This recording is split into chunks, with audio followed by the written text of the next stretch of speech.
Chapter 19 discusses the ethics of journalism.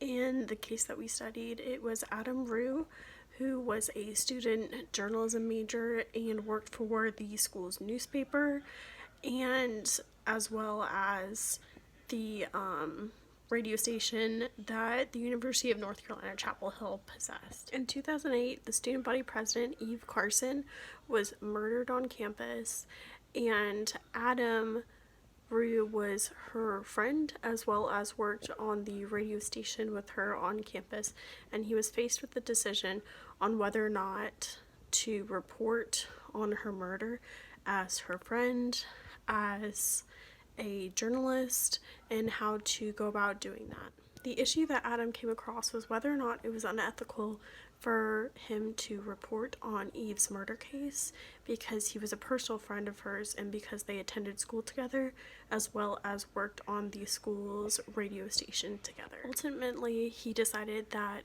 he had a unique perspective on the case because of being her friend and colleague, and therefore he decided to proceed with caution after consulting people within the major, faculty, staff, and proceeded with caution reporting on her murder because he had a different perspective than someone who had never been. The ethical issues explored in this chapter go over journalism integrity, and it is stated in the Society of Professional Journalism Code of Ethics to seek truth and report it. The ethicist Bach, whose work pertains to this case, had 3 different steps in order to achieve an ethical journalistic response. Number 1 is to consult your conscience, which Adam did, deciding whether or not he should have covered this case because of his personal relationship. The second step is to seek expert advice, which Adam did through consulting with professors within his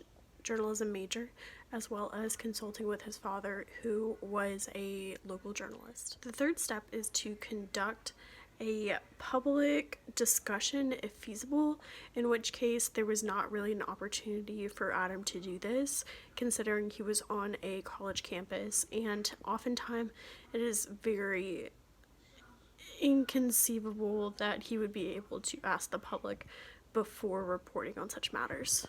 My takeaways from this chapter are that oftentimes it is very difficult to separate our personal lives and our personal relationships from ethical issues.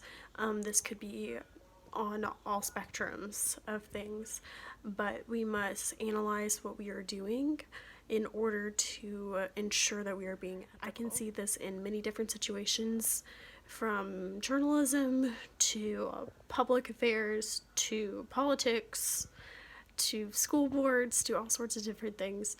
We must examine ourselves and make sure that our personal relationships are not getting in the way and our emotions are not making our jobs unethical in the end.